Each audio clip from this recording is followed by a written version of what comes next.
Hi there, folks. This is Dara Star Tucker, and welcome to the All Over the Place podcast. Brand new name. Still trying to get used to it myself. I'm really glad you're here. In case this is your first time listening to the podcast, I do this podcast now in cooperation with a station called KJLH, where I do a weekly radio show. So I get to bring you those episodes on a weekly basis, and oftentimes it is the elongated version, the director's cut that I don't get to share with my radio audience because I have really tight time constraints. So I love sharing the full version of these episodes with you all here on the All Over the Place podcast. I hope you enjoy what I have in store for you today. I want to put out a fair warning that this is a pretty heavy topic. I think it's an important topic, but if you are triggered by things like depression and anxiety and even some talk of suicide, this is probably not the episode for you. So just want to put that out there to make sure that we are not unnecessarily triggering ourselves with these discussions. They can be really heavy, but if you're able to stick it out with me, I think there's some good stuff here that we can all benefit from. And just a little programming note, for the month of May, I'm actually going to be doing a couple of long-form interviews with two of my favorite mutuals. The first is a two-part interview series with a friend of mine named Qasim Rashid. He is a human rights lawyer. He is a radio host. And we had the chance to have a couple of really, really interesting conversations about things like affirmative action and voting rights. I think you're going to really enjoy these conversations. So I've got two interviews coming up with Qasim Rashid. And then I'm also talking to a mutual of mine named Garrison Hayes. He is a filmmaker. He is a social justice activist online. Garrison and I are going to be talking about a variety of things, but one of the main things I wanted to focus on with Garrison is the state of Christianity in the Black community. He just recently did an incredible long-form essay on this. If you don't know about Garrison, I would encourage you to check him out on YouTube. He's under Garrison Hayes. He's on all platforms, but he puts a lot of his long-form content on YouTube. And he does something kind of similar to what I do, but still from his own point of view. So I am super looking forward to a two-part conversation with Garrison Hayes as well. These are two long-form conversations I have coming up in the month of May. I'm really looking forward to being able to share those with you all. As far as my touring schedule goes, I will be making an appearance at the Women's Empowerment Conference that's going to be hosted by KJLH in Long Beach. That's May 11th. You would go to kjlhradio.com to register. It's totally free. So if you are in the Southern California area, that's one way that we can meet in person. I'm going to be doing some travel to DC and to Nashville to do some other appearances and performances, but I also will be hosting the Legal Defense Fund's Red Carpet this year. You may know that the activism wing of the NAACP, the Legal Defense Fund, who's actually responsible for Brown versus Board of Education, they host a dinner every year where they honor people who have made a difference in the civil rights community. This year, I think they're honoring Spike Lee. Well, I will be hosting the red carpet of that event this year on the 16th of May in New York. But so far this year, the only thing on the docket performance-wise for music happens on the 21st of July in Philadelphia at a club called South Jazz Kitchen. As far as I know, the tickets are not available yet for that event, but I'm just letting you all know if you are in the Philadelphia area, if you're anywhere nearby, the 21st of July, I'll be doing two shows at South in Philly. I want to remind you, too, about the Patreon. If you are not a regular patron, that is one way that you can consistently support the work that I do. Patreon.com/Dara Star Tucker. That ensures that I can bring you these podcasts with great consistency. We don't have to worry that they will ever go away. Patrons make it possible for me to share what I do on a consistent basis with a wider audience. I love my patrons. If you consistently listen to the work that I do, I would encourage you to become even a $5 patron. I love $5 patrons because that doesn't hurt, right? Just $5 a month does not hurt most people. You don't really think about it. Some people choose to bill it on an annual basis. They'll do $50 and it charges their card once, and that provides a year's worth of support.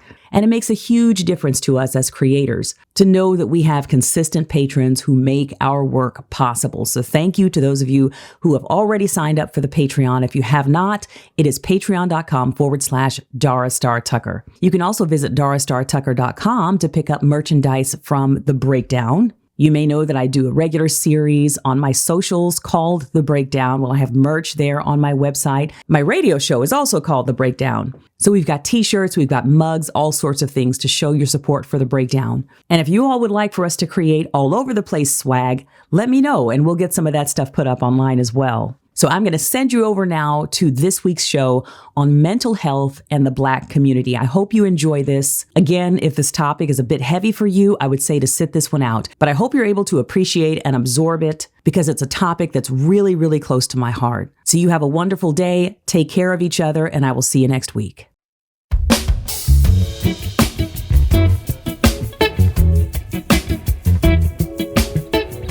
Well, hello there. I'm Dara Star Tucker, and this is The Breakdown. Thank you so much for joining me on KJLH for another episode of The Breakdown, where we are going to talk about the issues that matter. I'm so glad to be with you today to talk about a very important topic that is not the easiest thing to talk about, but it's been weighing pretty heavily on me, so we are going to get into it today. You can find me on the KJLH Instagram page. If you would like to give me any feedback about anything that you hear on the show, find me at Radio Free KJLH on Instagram. You can also find me on my personal page. That is Dara Tucker B on Instagram. And everywhere else, I am Dara Star Tucker. That's Dara with one R and Star with two. I'm on TikTok, YouTube, Facebook, Threads. If they create anything else, I'm going to be there too under Dara Star Tucker. I'm inviting you to follow me online. I have a lot of content around a variety of subjects. I do what I call breakdowns that are really mini documentaries that if you like the content that you hear here on KJLH, you would probably appreciate a lot of what I do outside of KJLH. So join me on my socials to see some pretty tightly produced pieces on things like Black maternal mortality rates, which we talked about a couple of weeks ago. I did a full 10-minute piece on a gospel singer named John P. Key that a lot of you probably know, going into his history. And I have a breakdown underway right now on the song Colors of the Wind from the movie Pocahontas. I'm examining how the movie and even the song Colors of the Wind itself both tributed Native culture and exploited it simultaneously. So if those kinds of topics sound like they are of interest to you, join me on my social media platforms, Dara Tucker B on Instagram and Dara Star Tucker everywhere else. Now, before we get into this week's topic, I want to quickly remind you that I will be attending the Women's Empowerment Conference that KJLH is putting on. This is happening on the 11th of May. It is completely free to register for. You can go to KJLH online to sign up for it. And I've been telling you guys for the last couple of weeks that we're still working on the plan for exactly what I am going to be doing at this conference. The plan is coming together bit by bit. We're still working on details I'm not quite ready to share, but we have something very special in store for you. So I'm excited to meet you all in person. Go to KJLH online to sign up for the Women's Empowerment Conference that's happening on May 11th. I will see you there. Now, the topic that we are getting in today, I feel like I need to give a bit of a trigger warning. This can be a very heavy subject to talk about. If you are triggered by things like depression, anxiety, and even suicide, this may not be the episode for you. I would say to step away and join us next time if those topics are triggering to you in any way, shape, or form. Now, we're going to talk about Black mental health today. What is the state of mental health for Black people in America? I've been meditating on this subject for several days now. Many of you may remember a singer named Mandisa who was on, I think, the 5th season of American Idol. She ended up finishing 9th. She did not win, but she was a very memorable contestant for a lot of reasons. And I can't say that I've really necessarily followed Mandisa's career, but Mandisa passed away a few days ago. She passed away about a week ago.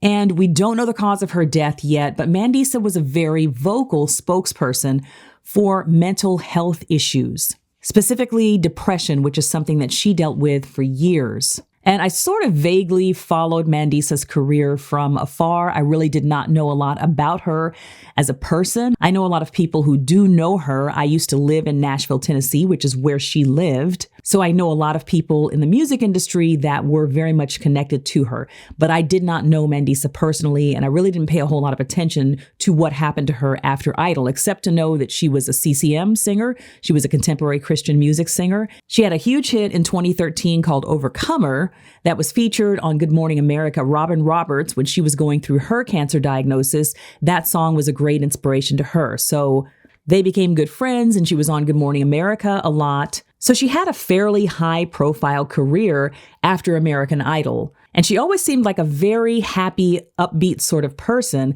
the kind of person that you might be surprised to hear was going through a lot of mental health struggles behind the scenes. So Mandisa was found dead in her home. She was 47 years old. She was found dead in her home about a week ago. And again, not knowing what happened to her, not having any kind of confirmation about a cause of death, I don't want to get into any speculation about that with her situation specifically. We do know that she talked quite a bit about her mental health struggles, and we do know that she dealt with suicidal ideations. This is something she talked about quite frequently. She wrote a book called Out of the Dark about those mental health struggles. She had an album that was all about coming out of that dark place that she was in for many years.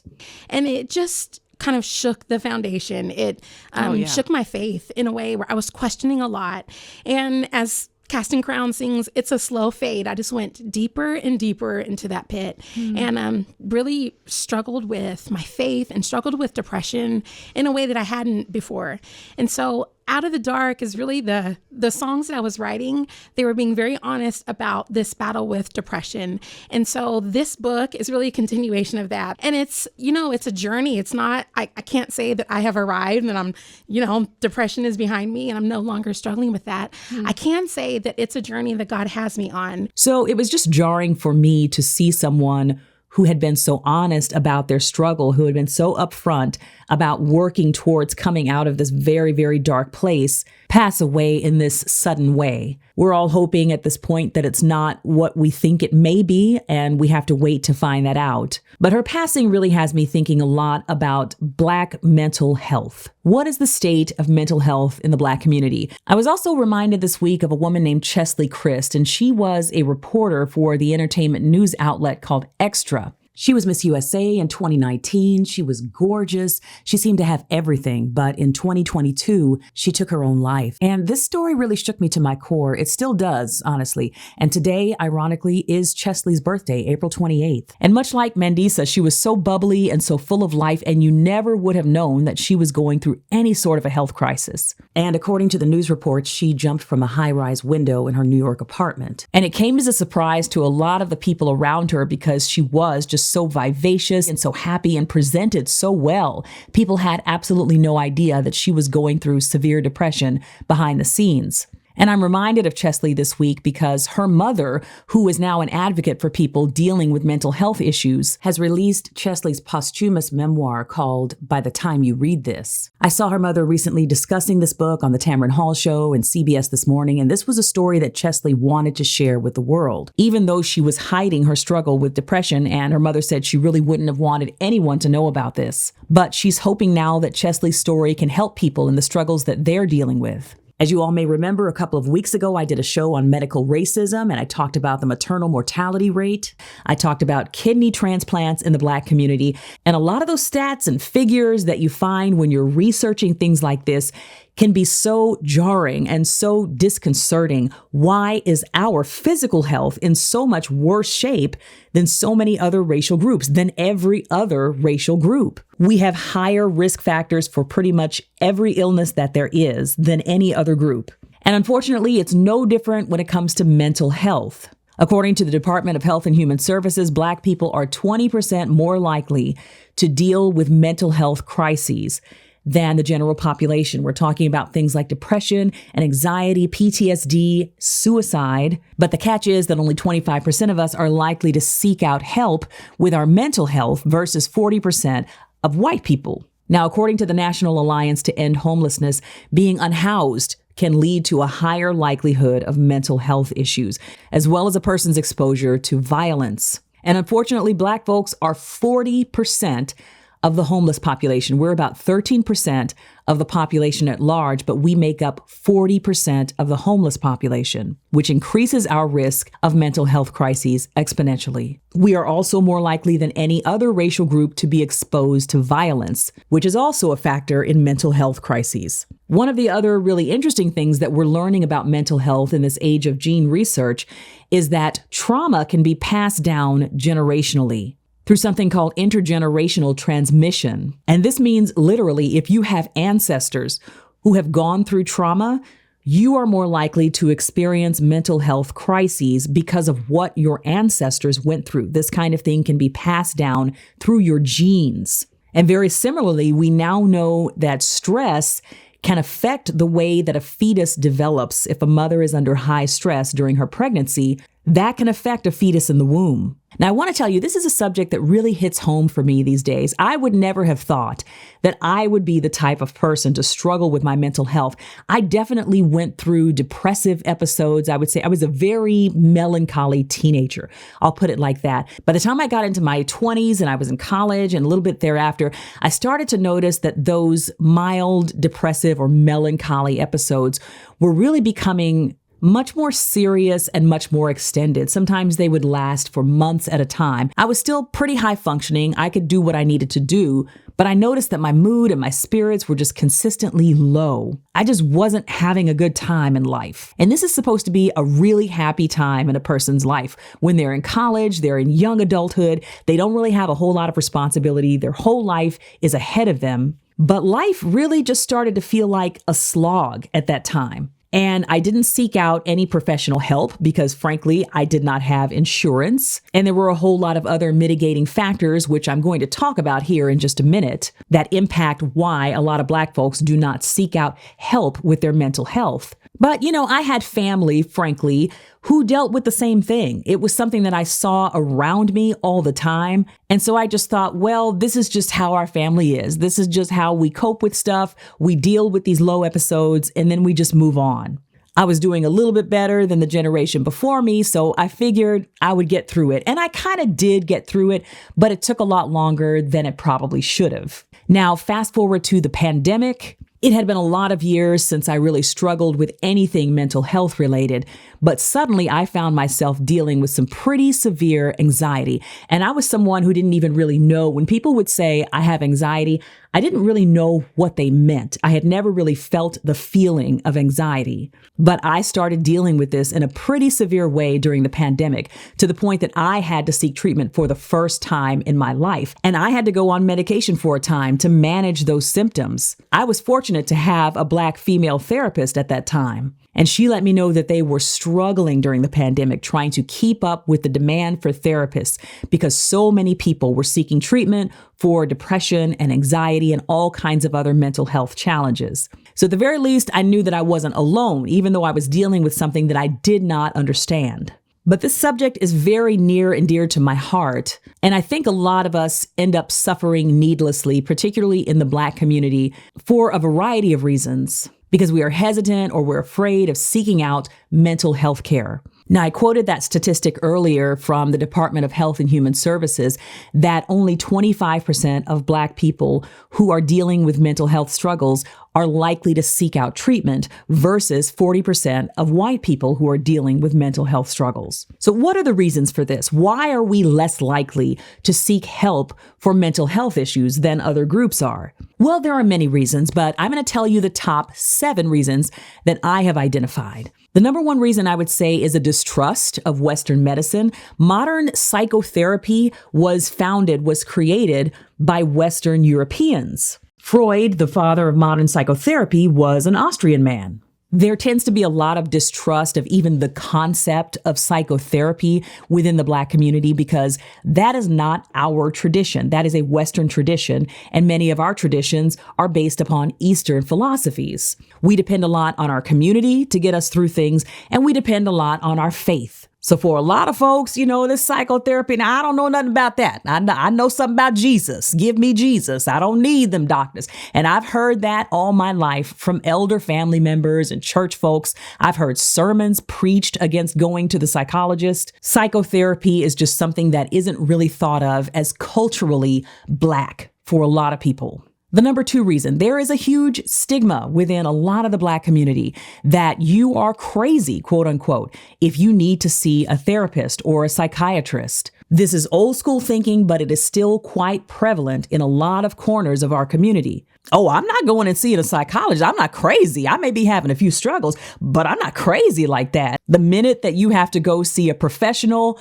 it goes into a bit of a different territory. Now you're sick. And again, speaking from a very personal perspective, I have had several family members on both sides of my family that have had very serious mental health crises. So the interaction that I saw growing up between my family and the mental health community was one of intervention. These were true blue mental health crises that developed with several of my family members that often spiraled into violence and authorities having to be called and things like this. That was my perception of what the mental health community was there to do. Meaning that if somebody had to be called to help you with your mental health, you were probably on the verge of being committed. Like for us, there was no in between. So for us, psychiatrists, mental health specialists, we only saw them if somebody was close to being a danger to themselves or others. You didn't just go hang out in the office of a mental health professional. That would almost be tantamount to hanging out with the police. And I know that sounds strange to say, but that's how it was. Everybody's got that uncle or that cousin that hangs out in the back room that he doesn't really come out very much. He's the one that needs the psychiatrist, not me. So a lot of it's our perception about what the role of mental health professionals really is. The number 3 reason in the Black community, family business stays in the family. You don't go out there sharing your business with these folks. We don't just talk about anything to anybody. We keep that within the family. We don't want you out here spilling family secrets. I don't want you out here lying on me and misrepresenting me and telling some doctor that I'm the villain. We keep our business within the family. That's just how we do it. The number 4 reason that a lot of Black folks tend to not seek out adequate mental health care, we're strong. We're strong. We should just be able to power through this. I got through it. Your granddaddy got through it. Our ancestors, they went through slavery. They got through it. They went through Jim Crow. We are strong. Black people are strong. We're not weak. We don't need doctors to help us with our mental health issues. We take the hits again and again. We keep pushing forward. Seeking help from the outside, that is a sign of weakness for a lot of us. Now, reason number 5 that a lot of Black folks do not seek out proper mental health care is the lack of adequate insurance. 10% of the Black community is not covered by health insurance, which is twice as high as any other racial group. And before the Affordable Care Act, that number was much higher. But right now, 10% of us are uninsured, which has a huge impact on whether or not you seek out a behavioral health specialist. Never mind that many of them don't take insurance at all. So we can add financial struggles to that as well. If we don't feel that we can afford a mental health specialist, we're not likely to seek one out. Reason number 6 that Black people are less likely to seek out help with their mental health is that we are treated differently when we do. There have been studies that show that when we seek out help with our mental health, we are not cared for in the same way that other racial groups are. Which leads me to my last point. Reason number 7 that Black folks are less likely to seek out mental health help. There is a dearth of Black mental health professionals. Black behavioral health specialists only make up about 4% of the profession. And again, we are 13% of the population, but only 4% of behavioral specialists are Black. And I have a sister who's a licensed therapist, and she's only a few years out of grad school, and she has her own practice now. And she talks about this all the time. The road hasn't been easy for her, but it has not been difficult for her to acquire clients and start her own practice because she is a specialist in Black mental health. People are seeking out Black therapists in droves now. And as few Black mental health specialists as we have now, can you imagine what it was like 10 or 20 or 30 years ago? How likely would you be as a Black person struggling with your mental health in 1984 to get adequate care versus 2024? It's a struggle now, but it was much worse at that time. So there's now a push to get more young Black people to join the mental health profession, to study that in college and to get those certifications because there is such a need for Black mental health care specialists. Now, I want to talk specifically about Black mental health care as it relates to 3 groups: young Black people, Black women, and Black men. Many people may not know that there is a crisis in mental health right now happening among young Black people. Many of them report being subjected to violence and racism at very high levels right now, particularly on social media. I was surprised to learn that suicide rates among young Black people, meaning under the age of 18, suicide rates among young Black people had doubled from 2014 to the height of the pandemic a few years ago. And of course, mental health crises were at an all-time high across the board during the pandemic. But for those suicide rates for young Black people to jump up to twice what they were in 2014, that is jarring. And they partly attribute that to the fact that COVID had a much more detrimental impact on the Black community than it had on anyone else. We were dying at a much higher rate than other groups were. Young Black people were much more likely to have lost a parent to COVID than any other group was. Younger Black people are also dealing with less generational wealth.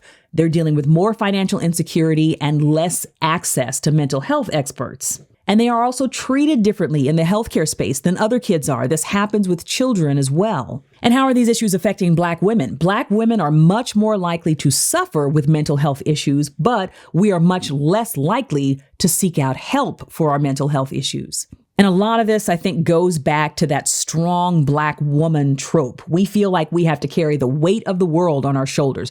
We have to be there for everybody else. Never let them see you sweat. You have to single-handedly keep this ship afloat. You're responsible for your children. You're taking care of your partners. You're taking care of your parents. We have a lot on us, but we really aren't allowed to show the fragility that other groups are allowed to show as women. So what do? We tend to lean on our faith a lot more than other groups. We hold to God's unchanging hand and we don't let it go.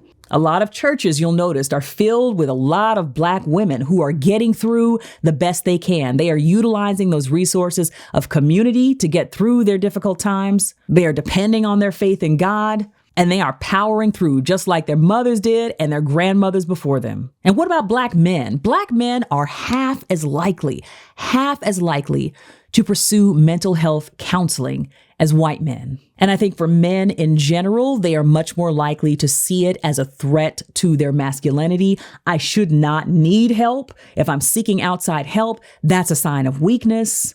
But I think there are even more societal constraints on Black men in this area. You got to shake that stuff off and present a strong front to society because nobody wants to see a quote unquote weak man. And I think Black men travel a very difficult road in this area, even more so than us. Because as a woman, even if you are expected to be strong, if you are seen reaching out for help, that is not seen as an affront to your femininity. But if you are a man, if you are a Black man and you're seeking out help with mental health, that stigma that still exists around mental health in the Black community is so much worse for Black men. I mean, our fathers and grandfathers didn't need therapy, supposedly, so why should you? And then on top of that, that statistic that I quoted earlier, where only 4% of mental health specialists are Black, I'm going to give you a few seconds to guess for me what percentage of those 4% of mental health specialists, what percent of that 4% do you think are men versus women? So in other words, 4% of mental health specialists are Black. So of that 4%, what percentage do you think are men? Give you a countdown, little Jeopardy music here. 8%. 8% of Black mental health specialists are men. So if you are a Black man who is needing help with your mental health, what are the chances that you are going to find another Black man to talk to? And that's not to say that only a Black man can help another Black man with his mental health, but it is to say that many Black men would feel much more comfortable seeking out help with their mental health if they knew that they could find another Black man to talk to. And what is the likelihood that they will be able to find someone that they feel comfortable talking to? Not very high. Not very high. And that is a really discouraging number. So as I said, there are initiatives around encouraging more young Black people to enter the mental health profession. This is something that is desperately needed in our community. More Black mental health specialists. So if there are young Black people in your life, particularly Black men, who seem like they might be inclined to enter the mental health space, let them know that they will be in very, very high demand. They are unlikely to deal with unemployment or underemployment because they are much needed in that space right now. And, you know, I talk about these topics that are often very heavy because I want us to be okay.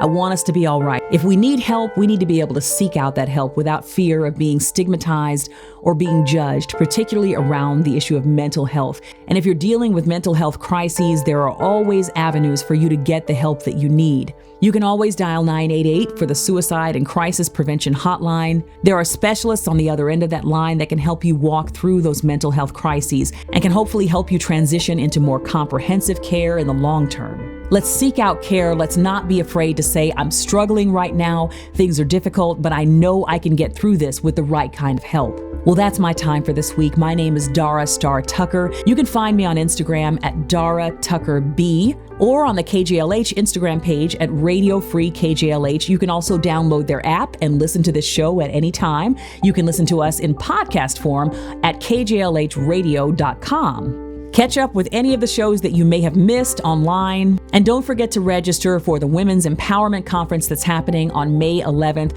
Go to kjlhradio.com to sign up for that. It's completely free. I'm looking forward to seeing you all at that event. Until we meet face to face, you all take good care of yourselves. Take care of each other. As the saying goes, check on your strong friends. Everybody needs a little love and a little extra care from time to time. Let's not forget to make those very important connections whenever we can. Thank you for joining me here on The Breakdown. I look forward to seeing you next week. And until then, let's learn to shout.